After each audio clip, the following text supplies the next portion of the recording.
takes the field, and here's the alignment for Denver. Lanier, Howard, Bryan, Bishop, and Studdard, the offensive line. The wide receivers, Steve Watson and Butch Johnson, the tight end, and a good blocking tight end, Clarence Kay, the rookie. John Elway at quarterback. Wright is the H-back or second tight end, and Sammy Winder, a 1,000-yard rushing season for Winder, the third-year man from southern Mississippi. He's the man who'll get heavy duty. There are 3 wide receivers in the ball game for the first play. Let's see if they go deep. Clint Sampson, 84, is one of them. They screen incomplete. That did not fool the Seattle defense. And here is the alignment for the Seahawks. 3-man front, Green and Bryant, 2 outstanding pass rushers, and Nash on the nose is going to the Pro Bowl. The linebackers very active, Schultz, Robinson, Butler, and Gaines. Simpson at one corner, Dave Brown, the veteran, he's on to the Pro Bowl. At the other corner, Kenny Easley, a unanimous Pro Bowl selection at safety along with John Harris. Easley leads the NFL with 9 interceptions. 2nd and 10, Winder. Good yardage to the 25, but he's short of the first down by about 4.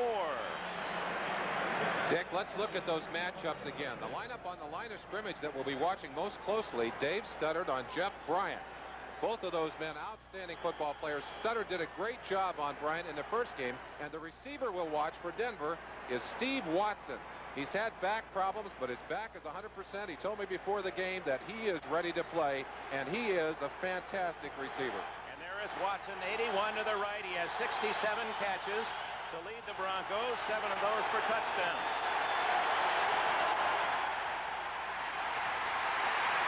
Elway caught by Watson, and he may go all the way.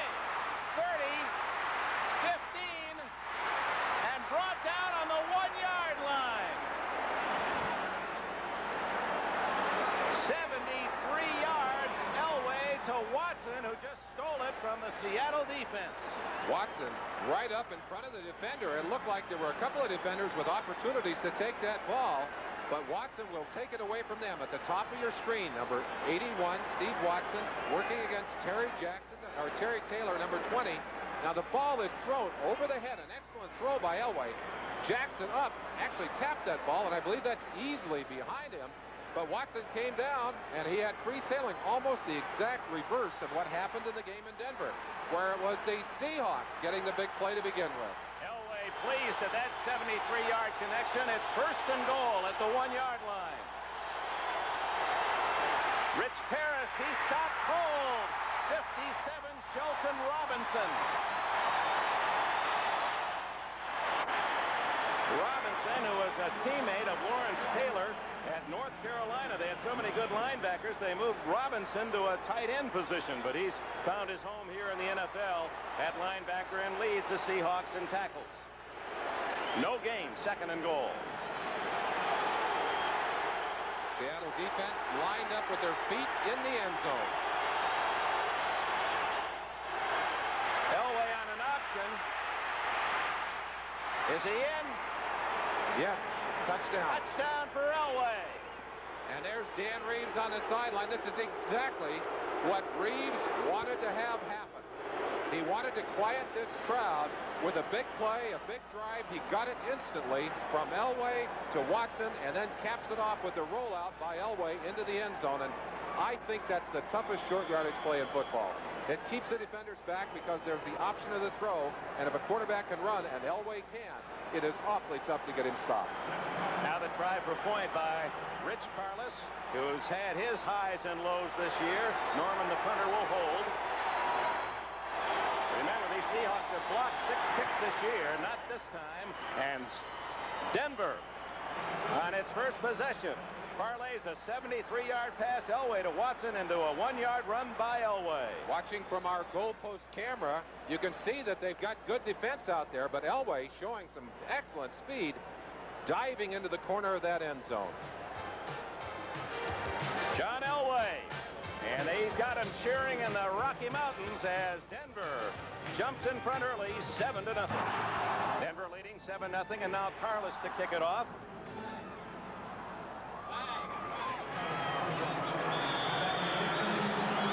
Zach Dixon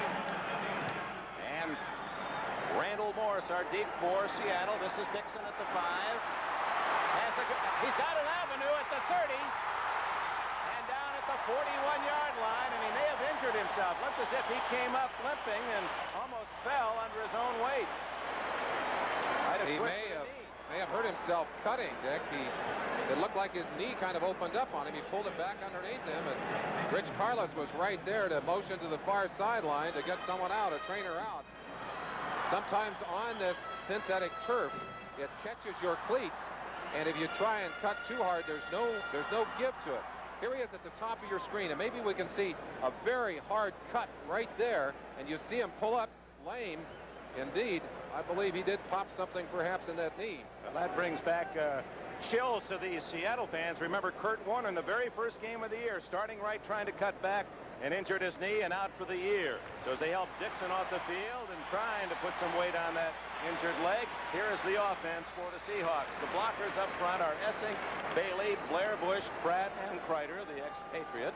Daryl Turner, the rookie from Michigan State, and Steve Largent, who has averaged 60 catches a year in his 9 seasons. One of the great ones are the wide receivers, veteran Charlie Young at tight end.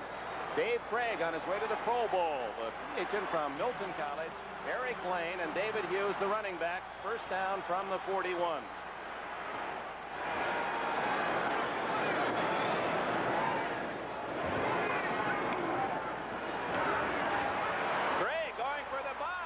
Turner. And no flag. That is the same play that Chuck Knox called to open the game that you saw earlier that clicked in Denver for an 80-yard touchdown. Going right after the far corner, that's Louis Wright, who's moved over to try and cover the speedster Turner, and there's bumping right here. I believe that they felt that that ball could not have been caught by Turner, and therefore there was no flag. There definitely was a bump before that ball arrived. We'll check that Denver defense after this play. 2nd and 10. Turner right, Largent left. He had a field day in Denver, career high 12 catches. Did Largent.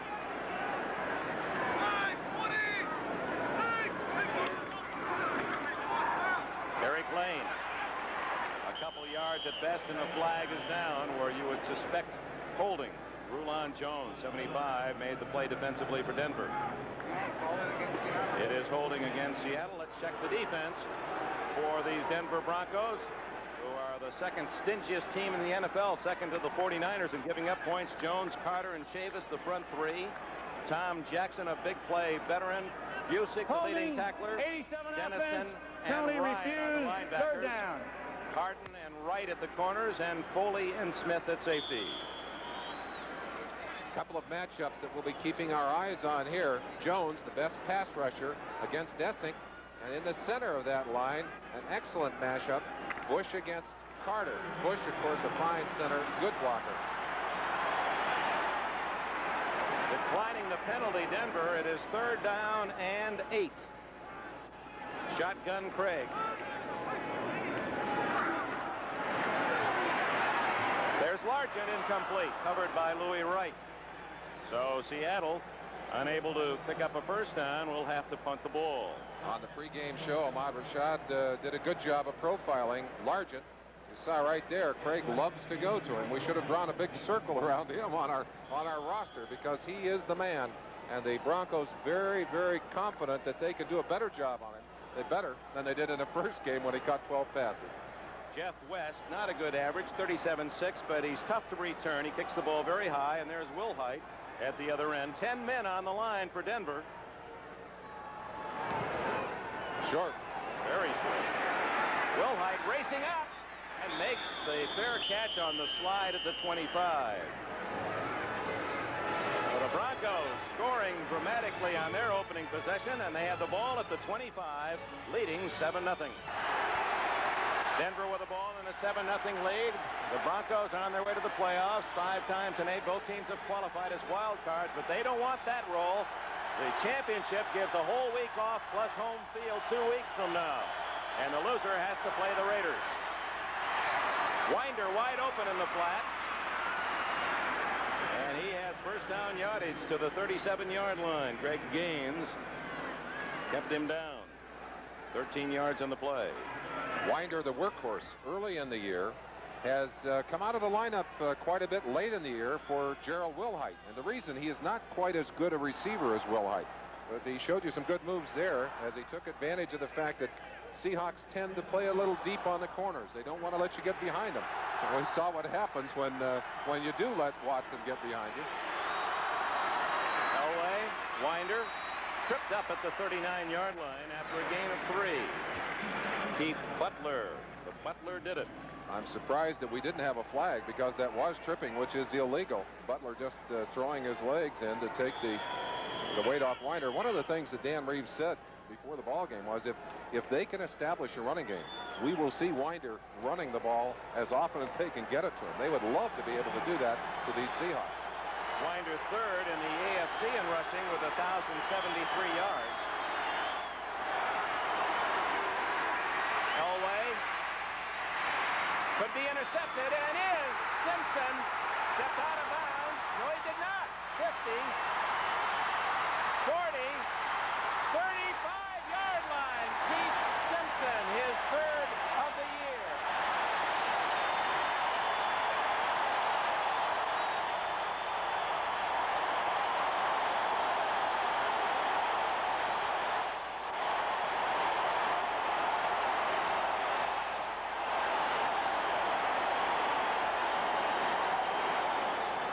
Chance for you to watch Simpson as he works here. Dave Brown is the primary coverage man on Watson.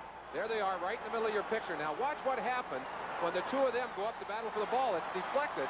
An excellent ball reaction by number 42, Keith Simpson. And a return of 23 yards. David Hughes plowing to the 31, a gain of 4. So that turnover table, and the Seahawks best in the entire NFL, and they get the first break in the first quarter this afternoon. They also get excellent field position. Ball inside the 50, inside the almost to the 30-yard line. And there's the turnover table that we showed you earlier. We'll be keeping track of the turnovers in this ball game. And as we indicated, both coaches feeling strongly that that would dictate the flow of the game.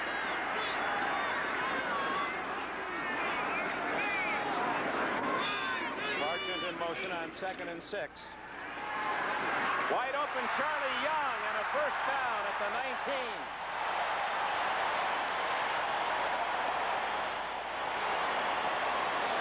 He's been to the Super Bowl with the Rams, also with the 49ers. He'd like to make it the hat trick here in 1984.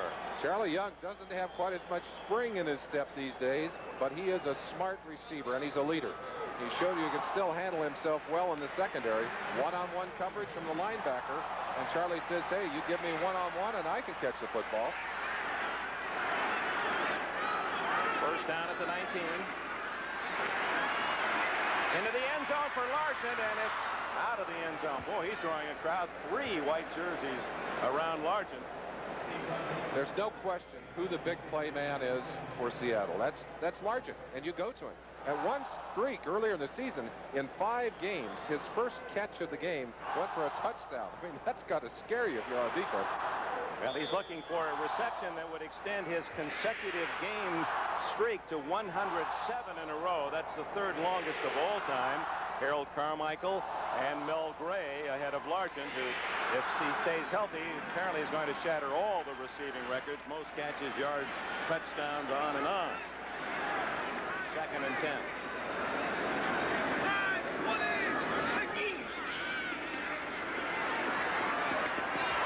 Drop. Incomplete, as that pass was there and dropped by Chris Castor, 2nd-year receiver from Duke. That's the kind of football that should be caught, obviously, and perhaps some of the pressure of this ball game showing in an early drop by a receiver who has not had that much big play experience. See if the Broncos brew up something special on 3rd and 10. Craig will operate from the shotgun. 30 touchdowns, second only to Dan Marino in the NFL this year.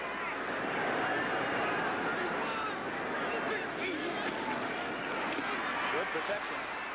There's Largent, and earned a first down at the 6-yard line. 107 games in a row. Largent has caught a pass, but hold on, there is a flag down. Motion against Seattle, so take that catch away. That would have been 14 yards. There is a chance here for us, Dick, to show you a good line stunt. This is the kind of thing the Broncos are going to try to do all day. Motion. Barney Chavis will drive inside, try to free Reuben Carter coming to the outside to get a squeeze on Craig. Now let's see it in action here. Give these guys a chance to get their work. Craig reading things properly, gets the ball off on target. But the pressure inside, I think, forced one of those linemen to jump back a little early.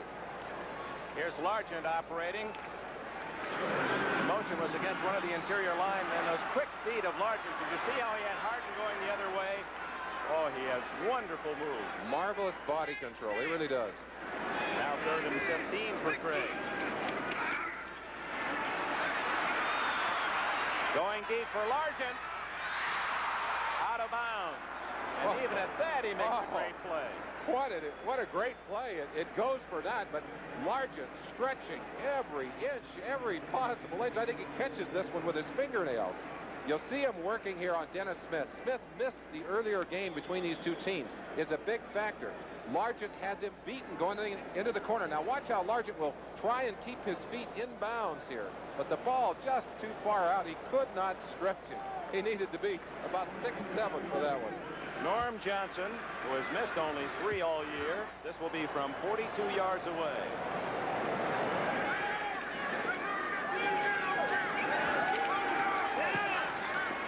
And it is no good.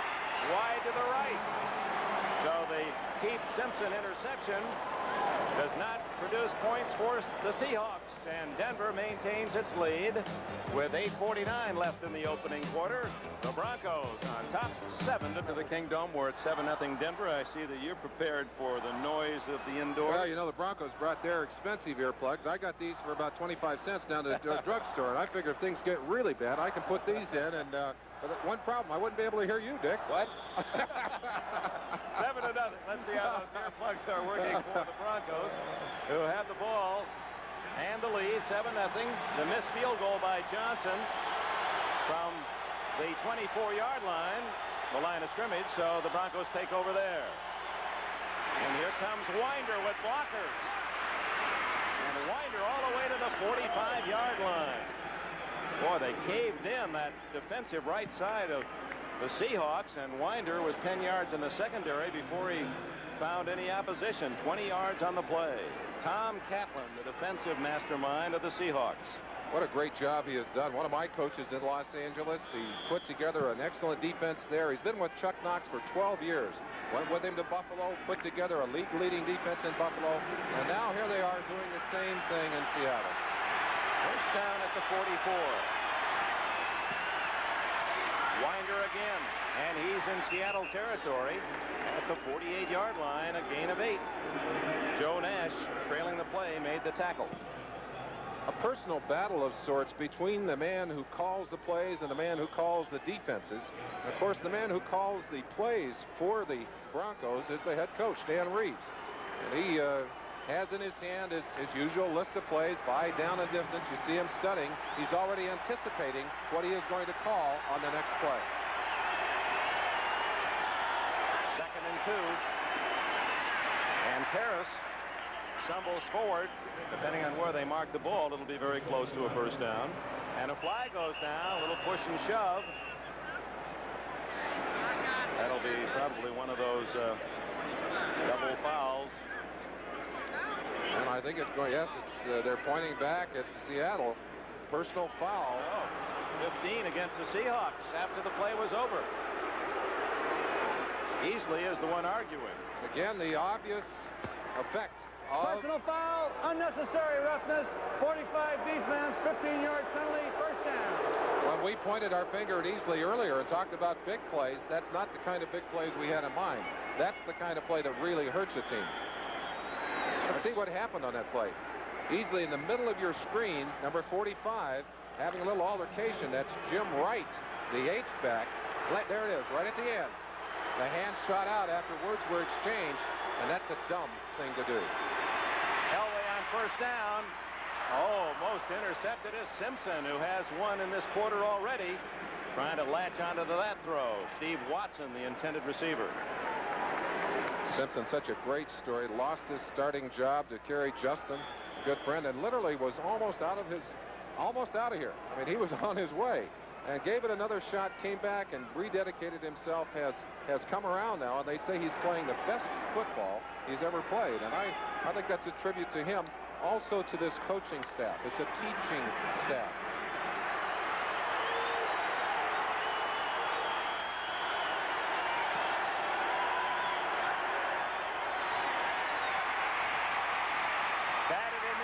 Complete. Paul Moyer, number 21, appeared to be rushing the passer from a safety spot. An extra defensive back might have gotten a piece of it. John Elway is not wearing those earplugs we showed you earlier, the special earplugs. The reason he's not wearing them, he said, I couldn't tell how loud I was yelling. I want to be able to control the tempo of my voice and the timbre of my voice so I can get the signals out to everyone. But with that first touchdown, this crowd has not been a factor yet in the ballgame. Earlier, New Orleans upset the New York Giants 10-3, but that game didn't really matter for the Giants whether they won or lost. They need help from elsewhere. Elway, 30, 20, and a first down at the 15-yard line. Just inside the 15 for Elway, who ran for the opening touchdown. Elway's running ability, and Tom Catlin before the game said the one thing he feared with Elway was his feet. He said he got the best feet of any quarterback we faced. Elway takes what could be a sack and turns it into a first down and great field position, and also smart enough to get on the ground at the end of it. I'm sure Catlin very concerned with the way the Broncos are moving the ball early in this ball game. 15 yards on that scramble and a first down. And time called by Elway. You saw at the end of that last scramble a rather nice looking slide. Of course, he was a New York Yankee draft pick and played in the minor leagues with Oneonta and hit .318. He knows how to handle himself when he has to hit the deck. Well, Elway doesn't want to take any chances with a first down inside the 15 of Seattle, and with 7:03 remaining in the first quarter, the Broncos will try to improve on their 7-0 lead. That's Scott Brunner, the ex-Giant there in the blue shirt. He is on injured reserve. Butch Johnson, of course, in that huddle, having a little opportunity to perhaps listen to what Reeves will call in this particular situation. Reeves, University of South Carolina, makes his home down in Americus, Georgia, just down the road from former President Jimmy Carter in Plains, Georgia. And here is the wave, and we have a machine that will, this is the tidal wave. Actually, there's more than one going on, and once they get into multiples here, this is where it was all invented. Aren't we pleased about that? At the University of Washington 3 years ago. And they do use it intelligently. They use the wave when the other team has the ball as a distraction.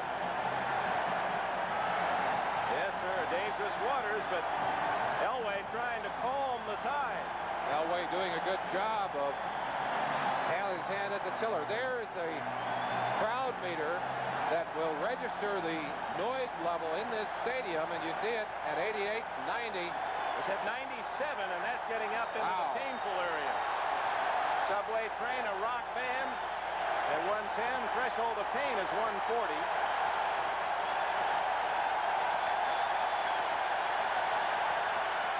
Winder for about 3.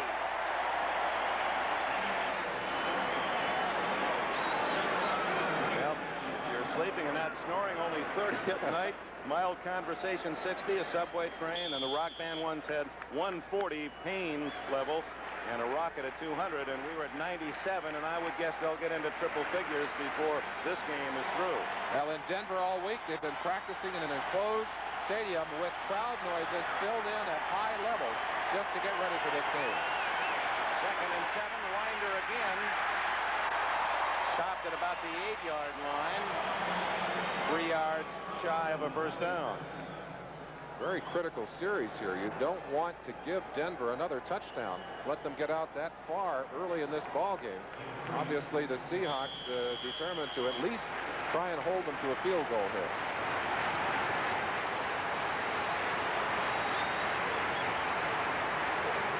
Big call for Reeves and the Broncos on 3rd, a long 3.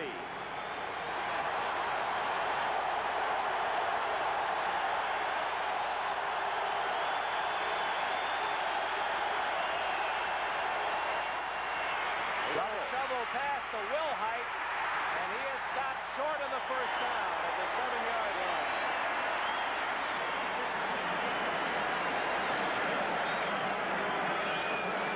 Chance to watch Elway. Now Wilhite will come across in front of him. That's just a little underhanded toss to Wilhite. Good penetration by 79 Jacob Green to keep Wilhite from ducking up inside, and then good pursuit. Shut the play down. 4th down, they'll try for the field goal. And this one is about the same distance that Carlos tried and hit the upright in Denver. 24 yards.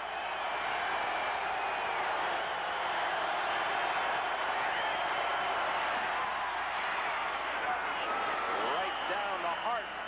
And the Broncos with a flag down. Now hold on, let's check this penalty flag. If it's against Seattle, it would be a first down for Denver. The Seahawks were yelling that some of the Bronco players were lined up in a V formation. In other words, too far off the ball. The official didn't agree with that, but they did see another infraction. In fact, a holding infraction. Illegal use of the hands, number 52 offense, 10-yard penalty. Ken Woodard guilty of the foul, so now Carlos will have to try from 34 yards. Woodard, the corner man, the protector on the far corner, and apparently either pushed or pulled illegally on that play. They'll force a little more pressure on Carlos as he backs it up.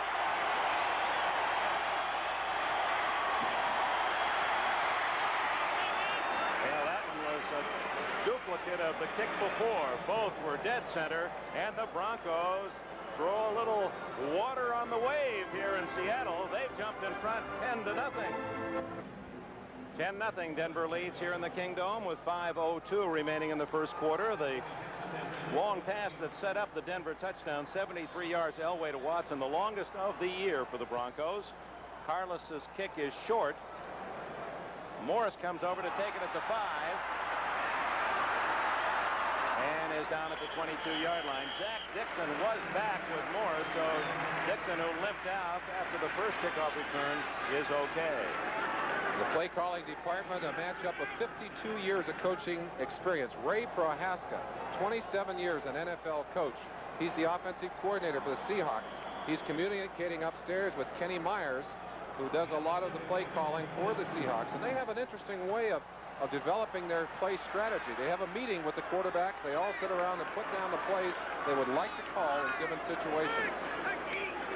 David Hughes pulling his way to the 29. Let's go back to that list in which they have a group meeting early in the week, the quarterbacks, the coaches, and they say, what is your top pass for, say, 1st and 10? What's your best pass for 3rd and long? And then they kind of sort it out and they make a list. They're 1, 2, 3, 4, 5, and that's that sheet that we see coaches taking with them on the sideline. That sheet will be upstairs. Knox has a copy of that in his hand on the sideline.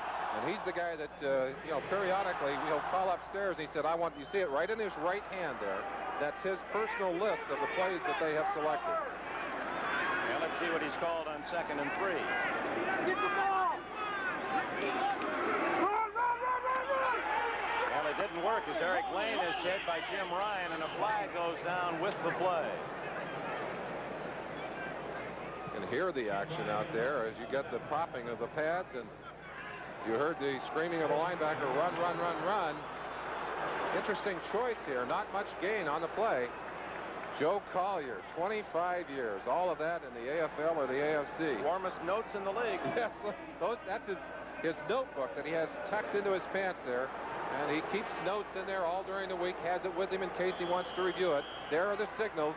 And we see it again. Screw that defense down a little tighter. We got to shut them down, gang. So two outstanding assistant coaches, Prohaska and Collier, match against one another here in the Kingdome today. It's like a chess match, too, Dick. It really is. A strategy and philosophy. Second down and 13 after the penalty.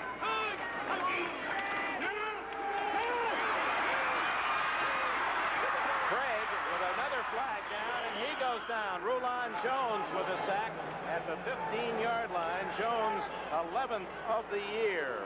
Young man from Utah State leading Denver in that department. We've got another stud for you. Rulon Jones, right in the center of your picture. We talked earlier about the matchup of Rulon. He is their best pass rusher. He's stunning again, going inside. Reuben Carter clearing the way for him. He got a piece of Craig. Now, Craig spins out of there, but when you take that much time, you put a lot of pressure on your offensive linemen.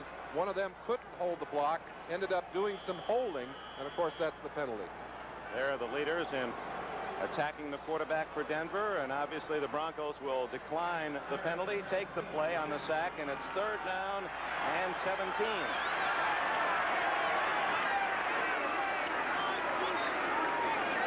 Denver very much in control in this first quarter, leading 10-0.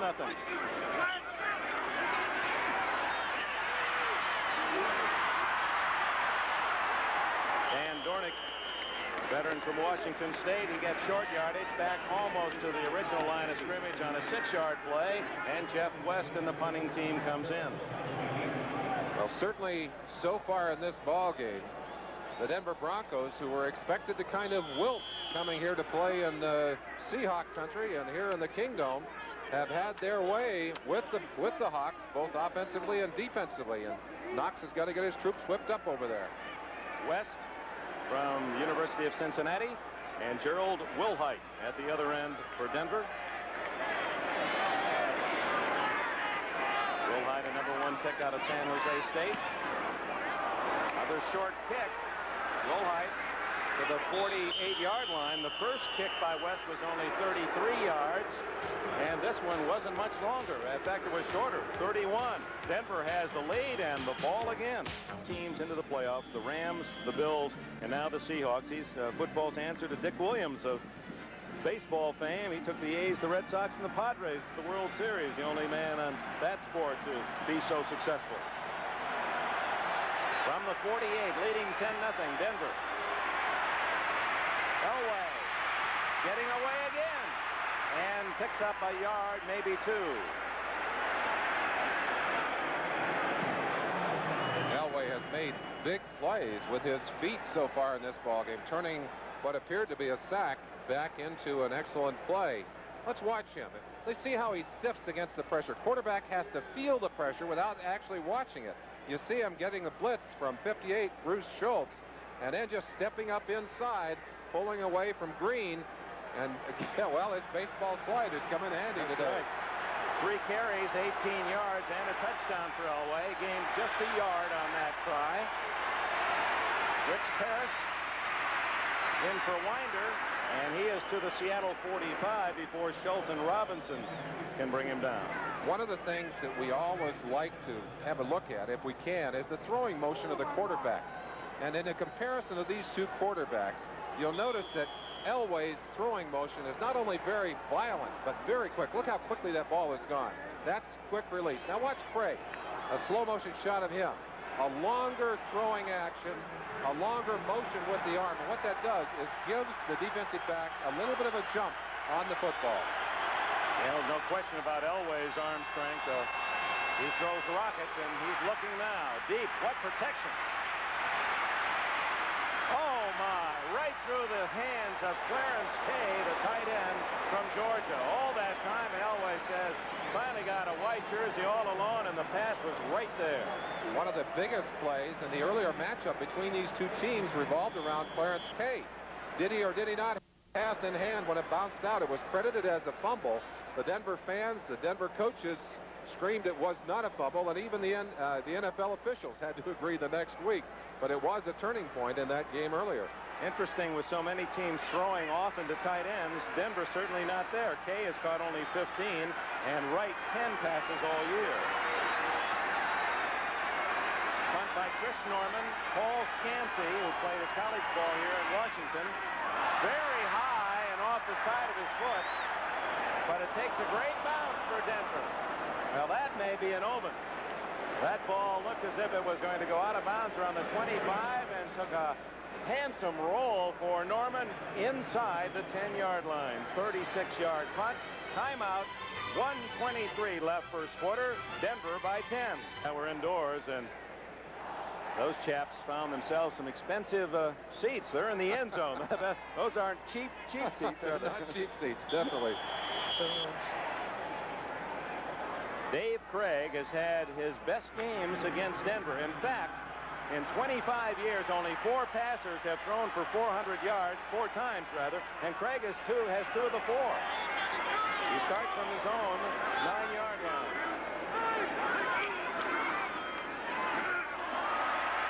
Eric Lane to the 17. Tom Jackson made the tackle. Big play, Tom Jackson. Almost on cue. This man will come up when you have a big ball game, and he is the inspirational leader of this Denver defense. With the retirement of Randy Gradishar, had to take even more leadership responsibilities. He's done that, and he has really proven himself to be a great competitor. I think he should have been in the Pro Bowl too, Bill. I think that's a travesty in the way this thing was voted this year. 2nd and 2.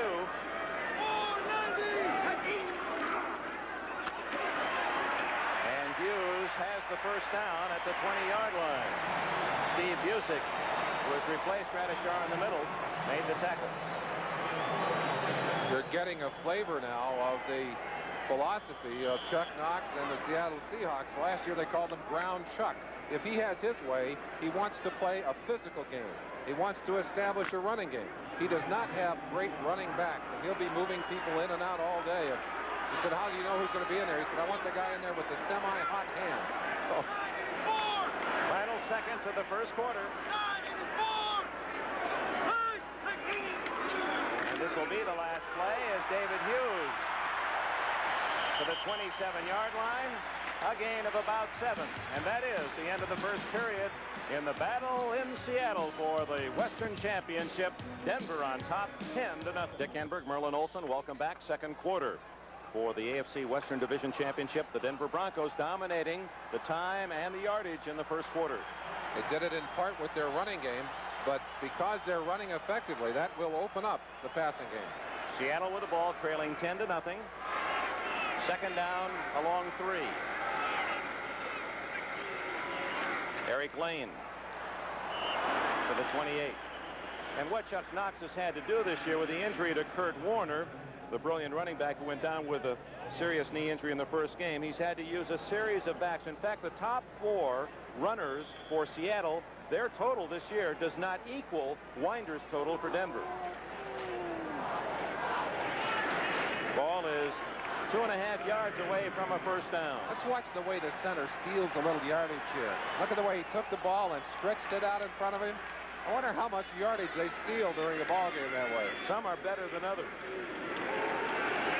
Craig in trouble. Jackson after him.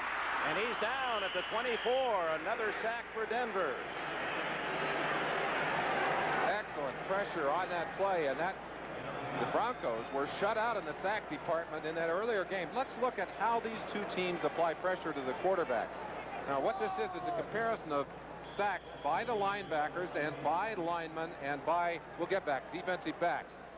Tom Jackson has 6 sacks on the year. He is one of the best at rushing that quarterback. Here he is one-on-one with Craig, showing you good breakdown, good play, good pursuit inside out. There's the difference. Well, we'll get back to that a little later, guys. Jeff West the punt. This one a little better than his previous 2, and a fair catch by Will Hyde at the 33-yard line. Now the Broncos have stopped Seattle again, and it was the pass rush spearheaded by Tom Jackson that forced the punt early second quarter. Today's game is brought to you by the 1985 Jetta, the new affordable German road car from Volkswagen, by AC Delco, the smart parts, and by IBM and the growing family of IBM personal computers. Well, they've ruffled the Seahawk feathers, have the Broncos, in the first quarter. They certainly have, and their objective today to put a lot of pressure on this man, number 17, Dave Craig. You see him taking some abuse. The point we wanted to make here, the Broncos have not been able to get to the quarterback with their the defensive line. Seattle, on the other hand, with a three-man rush, has 44 sacks among their defensive linemen. That means that they have a lot more freedom in what they can do defensively. Those linebackers and defensive backs used by Denver much more to rush the passer than Seattle. First down, and no gain for Winder. Joe Nash, well, that's a great story. Number 72 out of Boston College. He was a senior when Doug Flutie said was a little freshman. He said he's about a fifth-string quarterback. We put him in a nothing game. We were behind, and Flutie threw a couple touchdown passes, and everyone said, ooh, this guy can play. Indeed, and Flutie goes on to win the Heisman. Nash, himself a free agent. Nobody wanted him, but Seattle found him, and now he's a Pro Bowler, a nose tackle.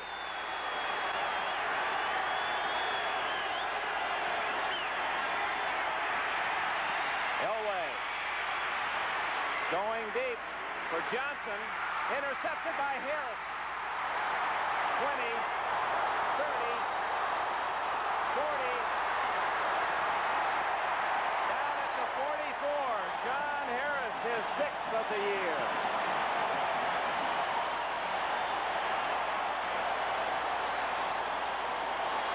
That's twice today that we have seen Seahawk defensive backs pick up tipped balls.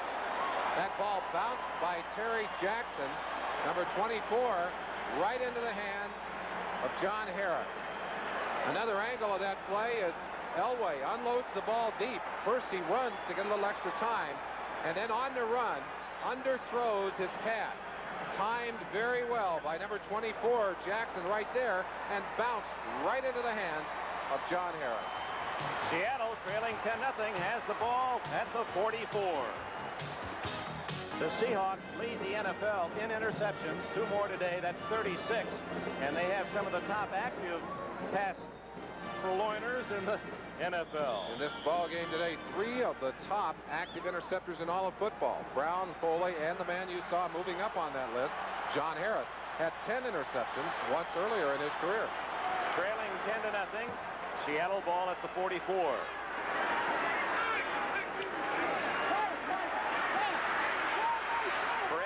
Charlie Young can't hang on at the 50-yard line. Well, it's a different Denver defense that they're throwing at Craig, isn't it? One of the things they're trying to do today, and it's been quite effective in the early going, in the Denver ball game earlier, the one they played earlier, they played a lot of zone defense, and Craig cut them up pretty good. Collier has come back now. They're playing a lot more man-to-man defense, and their philosophy, let's put the pressure on Craig, make him throw the accurate passes. If he has a hot day, we're going to have trouble. There's his signal. He's taking a bow to his defense. I guess they earned a bow from the coach. Well, Craig is only 2 for 8 and 18 yards in this first half.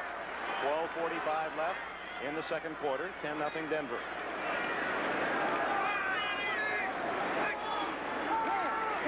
Here comes Smith on a blitz. This is Turner, and a first down at the 44 of Denver.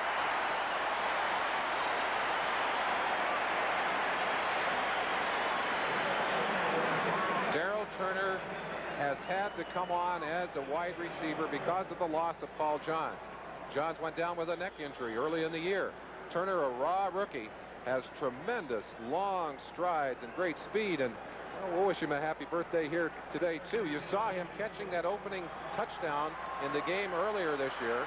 In this ball game, he's not been heard of on the deep patterns yet, except for the one that was overthrown, but showing a good job on the short areas on that play. And they call him DP, Daryl DP Turner. Oh, here's the little flea flicker. Craig going to Largent. At the 15, now 107 straight games for Steve Largent.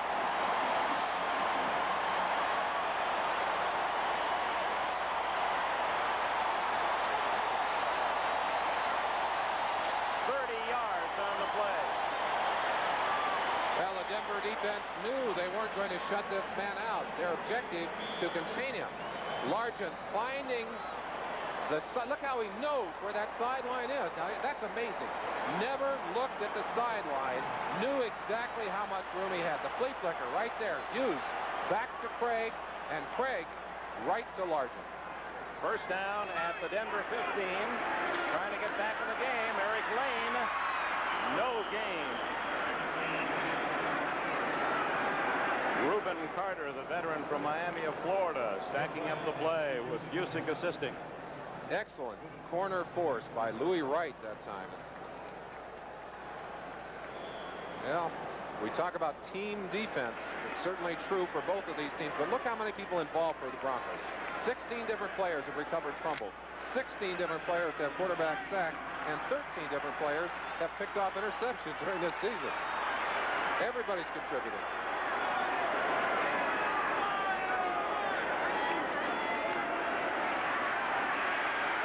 Craig looking for Largent. Almost intercepted by Mike Harden, number 31. Largent was open. The pass a little late getting there. One of the problems that you have when you really lean so heavily on one man, as Seattle does on Largent, is that it's not hard to figure out in a pressing situation who the quarterback wants. And there's such good unspoken communication between Craig and Largent. In fact, Largent is free on a lot of patterns if he can see that he's going to be covered to break the pattern off and really improvise. He does that frequently, and Craig usually can read those moves and often can get the ball to him in time. 3rd and 11, and out of the shotgun, Craig with Dornick to his right. 3 wide receivers are left, and that's where Craig wants to go. Complete to Scansey. First down at the 4, or is it? It'll be close. Scansey, drafted by the Steelers a year ago out of the University of Washington. He's the all-time receiver in Washington Husky history, and put on waivers this year and grabbed quickly by Seattle. It'll be close. Looking at it from behind as Craig will take the snap now. He'll get pressure from the left side from number 77, Carl Mecklenburg. Here comes Mecklenburg pushing Ron Essig inside. You'll see the receiver showing up on the inside there. Able to get away from Steve Wilson, and that was an excellent pass thrown to lead the receiver, get him in there for the first down. And it is a first down inside the 5. Chick Harris, the man in your screen with the headset on, he will signal in the plays from the sideline. They'll come down from upstairs and will be signaled in to the quarterback from the sideline. They go with 2 tight ends. Mike Tice, 86, anchors the right side with Young on the left.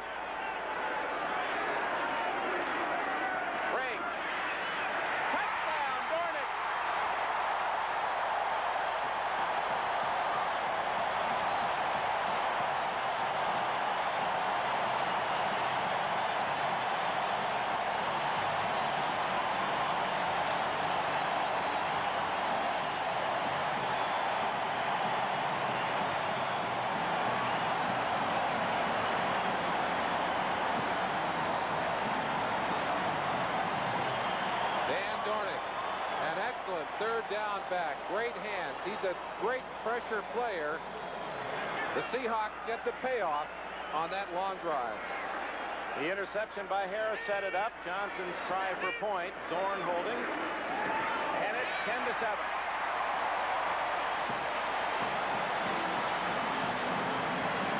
He's going to be a medical doctor following in the footsteps of his father, uncles, and brothers. From our unique camera on the goalpost, they're coming right at you. And that's Dornick celebrating the touchdown. And the camera fixed right on the center of the crossbar, or the support for the crossbar. It's taking a bow. Back at the Kingdome, where Seattle has cut Denver's lead to 10-7. 10:28 left. Lang and Will Hyde deep. Norm Johnson to kick it off. Wow. Will Hyde. He's not going to run it out.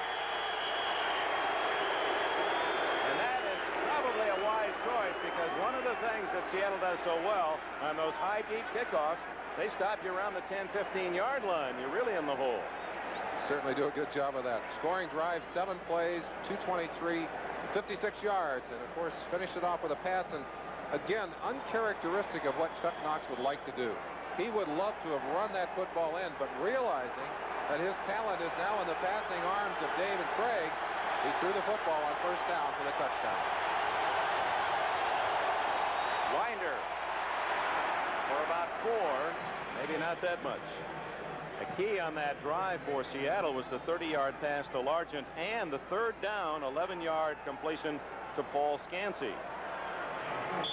Seattle defense right here thinking again. Turnover. Let's get that ball. They've gotten it twice. 2 interceptions on the day. The last interception, of course, giving them an opportunity to drive for that touchdown. Again, the winner will have the week off and then host the playoff in 2 weeks. The loser will play the Raiders next week. Elway. No flag. They say that Schultz timed his move on the receiver Johnson, and Reeves totally disagrees. Reeves is absolutely livid on the sideline, feeling that that was interference. Chance for you to see it at home now as we start from the snap. Elway, a deliberate rollout here to get a little extra time to break away from that Seattle rush. Guns the ball inside. He took a shot anyway. Jeff Bryant there to dump him. You see how quickly he unloads that football, though. That's that throwing motion we showed you earlier. 3rd down and 6.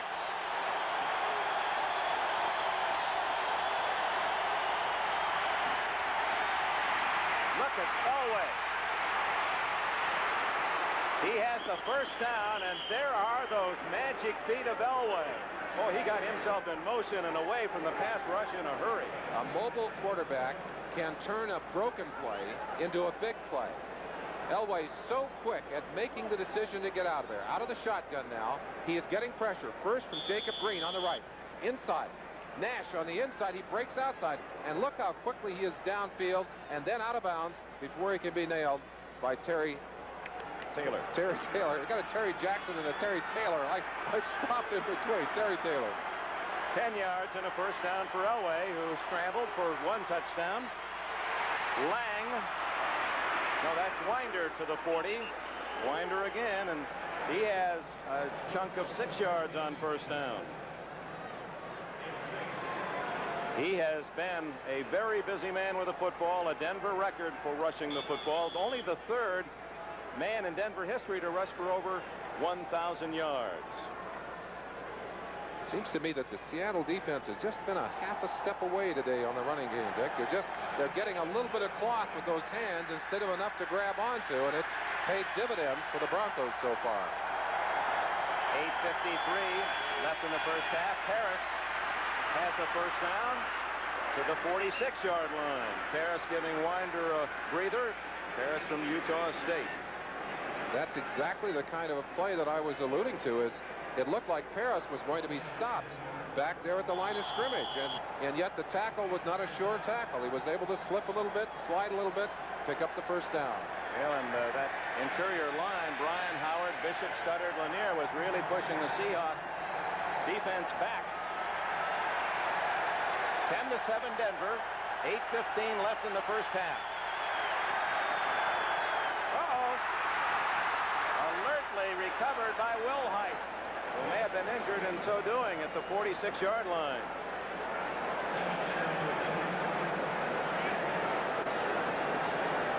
John Elway will take that snap, flip it back. It looked like it just bounced. Paris wasn't even looking. Paris was not even looking. Now that's someone crossed up the signal there. Either they, and perhaps, I'll tell you what it might be, Dick. When I talked to the Denver players about the earplugs they're wearing, and most of them are wearing them, they said the one place they're having trouble hearing was in the huddle. It's quite possible that Paris did not hear the play correctly. Wilhite saved the day for Denver. 2nd and 10. Oops. Shovel. And Wilhite is in Seattle territory, and Kenny Easley and John Harris, 2 Seattle safeties, make the stop after a 5-yard gain. Boy, that Easley, he's been a star ever since he first put on a helmet. High school, UCLA, 3 times All-American, now a unanimous Pro Bowl pick. He is one of the most physical defensive backs in football. Great speed, great mobility, and boy, will he hit.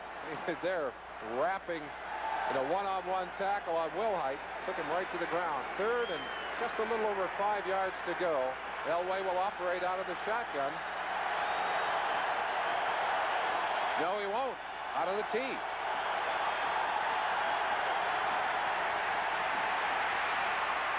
Complete, and it's going to be right at the yardsticks at the 44-yard line. They needed 5 and got 5. I don't know if they got it, Dick. It's going to be a measurement. In fact, they're calling 4th down, and let's see if they even measure it. I think he's short. Well, they spotted outside the 44, and the yardsticks are just inside the 44. And Dan Reeves not even hesitating here. He's going for the first down. Big play at 6:11 remaining in the second quarter, leading 10-7. Reeves pretty confident. They've made it 5 of 6 times going for the short yardage on 4th down.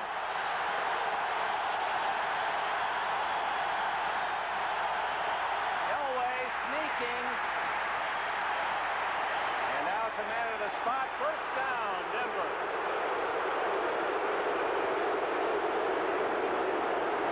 That's an occasion where the crowd plays an important role. Very difficult to hear the signals in that short yardage situation. Let's see what kind of feeling there is from the coach on the sideline. All right. You don't even have, we can let him tell us it was a first down. Here's the surge by the line. You see Elway dodging quickly, using his quickness to get in there. But that was a lot of brutal line play. Easily one of the men up to help push Elway back. And I've seen quarterbacks hurt in that kind of situation. A lot of bodies around him. Clock running, 5:17 left in the half. This is easily out of blitz. They're going for Watson. Intercepted by Simpson. Seattle's ball, the third interception for the Seahawks.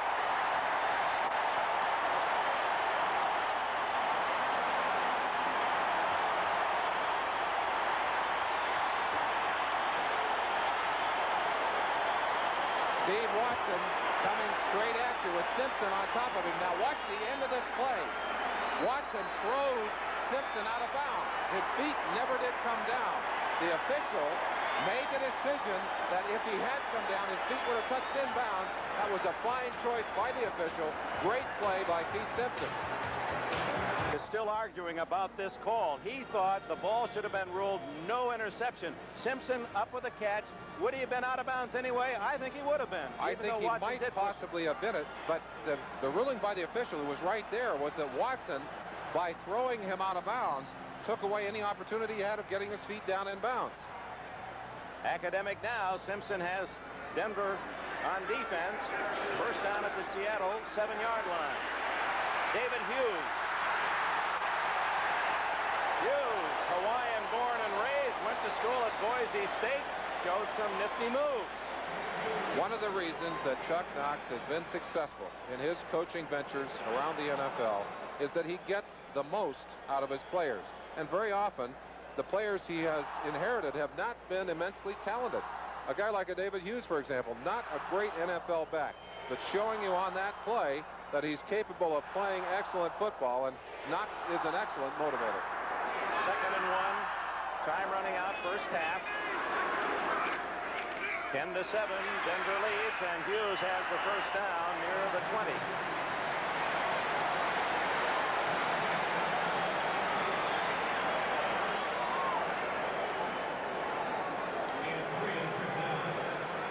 Eric Lane, I guess, on that carry.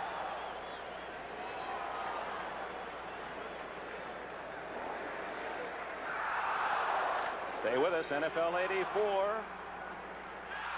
Will Philadelphia move to Phoenix? That will be the topic of discussion at the intermission.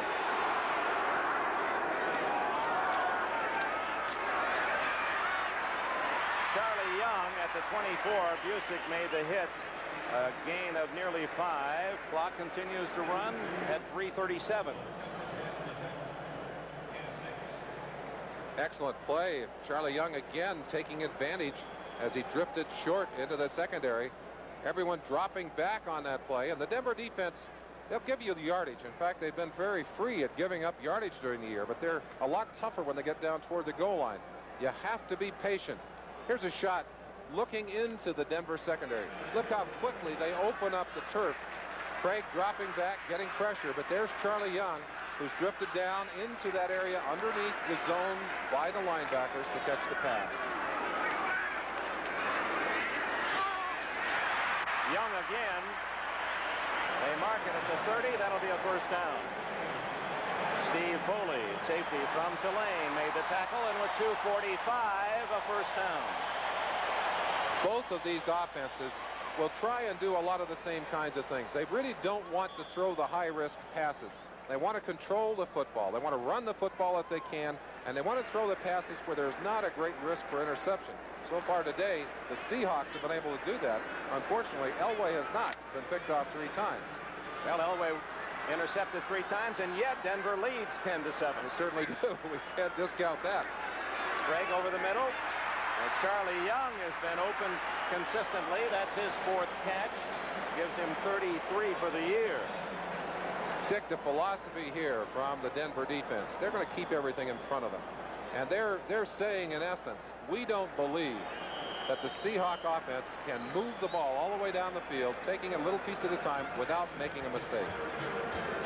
2-minute warning. Seattle has its timeout. 64,757. The sellout again at the Kingdome. Spirit of the 12th man, and they retired jersey number 12 prior to the game today in honor of these fans who certainly know and love their football. They are a very knowledgeable football crowd. I think these 2 cities, Denver is the same kind of crowd, and they're very proud of their Broncos there the last couple of weeks to do football games and enjoyed feeling the excitement that is going on in that city. 2 minutes to go before the half. 10-7. Denver leads it. Craig looking for a big one. Has it. Turner to the 41 of Denver before Louis Wright can make the tackle. 22 yards on the play. That's the kind of play that Darrell Turner was not making early in the year. We mentioned a long strider. Look how long his strides are. What they're trying to teach him to do is to control his speed. You know, that's kind of a rounded turn, but he has driven the defenders off with his speed so deep. They're afraid of him. They really are afraid of that speed. Gives him room underneath. Craig finds him for a big reception. Clock running. 124, 123.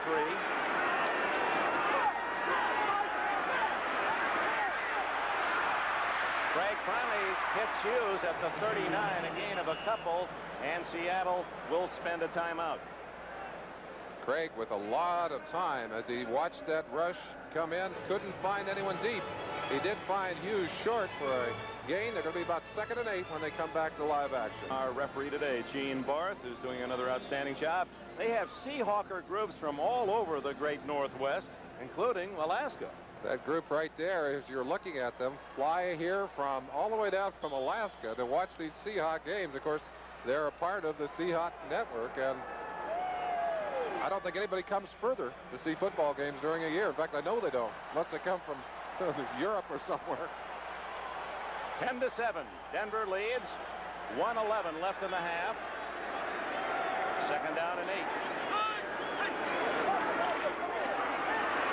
Craig complete to Scansey, but short yardage at the 36-yard line, a gain of only 3. So Craig has completed 6 consecutive passes on this drive, but the last 2 have been for short yardage, and he now looks at 3rd and 5 with that clock eating up the final seconds. Broncos doing a good job of covering downfield, forcing him to go short. There's the man Largent sliding along the artificial carpet for a first down, and Craig calls time. 3 Denver defenders on top of Largent, but Craig has such confidence in him as a receiver that he's going to get him the ball anyway. Let's watch this magic of Largent. Dennis Smith trying to chuck him, get him off his route early. Largent just moving his body. That's the kind of body control we talked about. Just breaking back inside. Looking at it from behind. No question about who Craig was going to. And you see how he throws that ball low? If that ball is not caught by Largent, there's no chance for the interception. Deliberately thrown down toward the ground so that Largent either controls it or it's incomplete. Steve Largent one of the true stars in the National Football League, has 2 catches today. Give Largent 540 in his career. He needs 2 more to tie the number 9 receiver all time, Lance Allworth. Senator Spector of Pennsylvania will be on live at halftime NFL 84. As you look at Steve Largent, he could run for office here in Seattle. He is the most popular of the Seattle players. I think he could be governor if he wanted. Of course, he goes back home to, what is it, Oklahoma, where he lives? Oklahoma City. In high school, his quarterback was Pat Ryan of the New York Jets. So a perfect 7 for 7 on this drive. 40 seconds remaining in the half.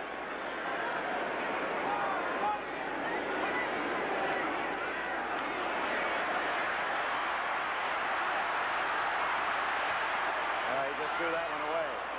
Steve Foley was the closest player. Largent was in the area. 32 seconds left. Denver doing a good job of shutting off the receivers for Craig. Craig having to throw that ball away, and I'm sure that Norm Johnson thinking right now he's going to have an opportunity to make up for one that he missed earlier. Plenty of leg on that earlier kick, but just hung it out to the right. 32 seconds ticking down. 3-point lead for the Denver Broncos, although in this second quarter the Seahawks have come back and played much better football.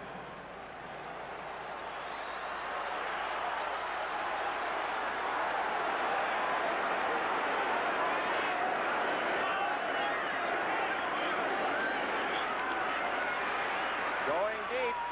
Turner. Incomplete and almost intercepted. It was caught by Mike Harden, but the ruling was that he was out of the end zone. One of the things that Darryl Turner does extremely well is to adjust to the ball. Talking to Steve Moore, the receiver coach, said that that's something that he came to us with. You know, we're having to work with him a great deal on patterns and on discipline, but he did bring some real skill. The speed he obviously had, and the ability to adjust to the football. Well, he's lived up to that nickname, Deep Heat.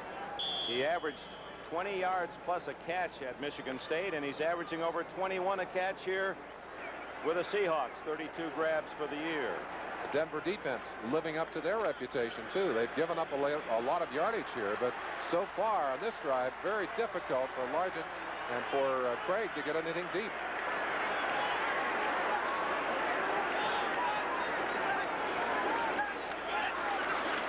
Craig in trouble.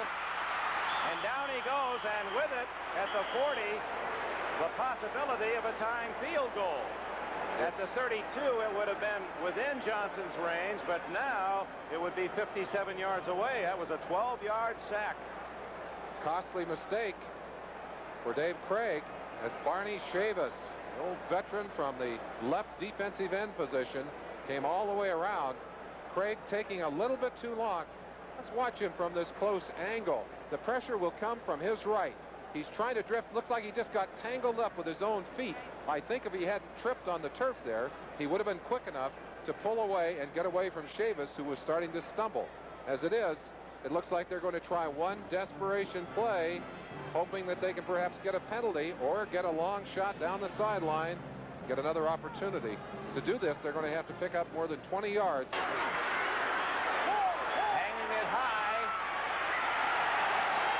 Incomplete, and the fans wanted a penalty as number 89 Byron Walker fell in that entanglement. A lot of legs down there, but the official right on the spot determined that it was not a deliberate attempt to keep Walker from catching the football. It looked like he went down on his own, Dick. I think his leg just went out from underneath him there. Several Bronco defenders up to bat at that football. They didn't want to catch that one. Had they caught it, the ball would have, of course, been a safety there, a touchback. They would have brought it out to the 20-yard line. They would have lost yardage in the process. Able to come up with any points, and Denver, despite 3 Seattle interceptions, apparently will go to the locker room with a lead at halftime. 14 seconds. Oh, Elway's looking for more. Down the middle to Watson, and that one almost intercepted as Harris was in position for his 3rd of the game.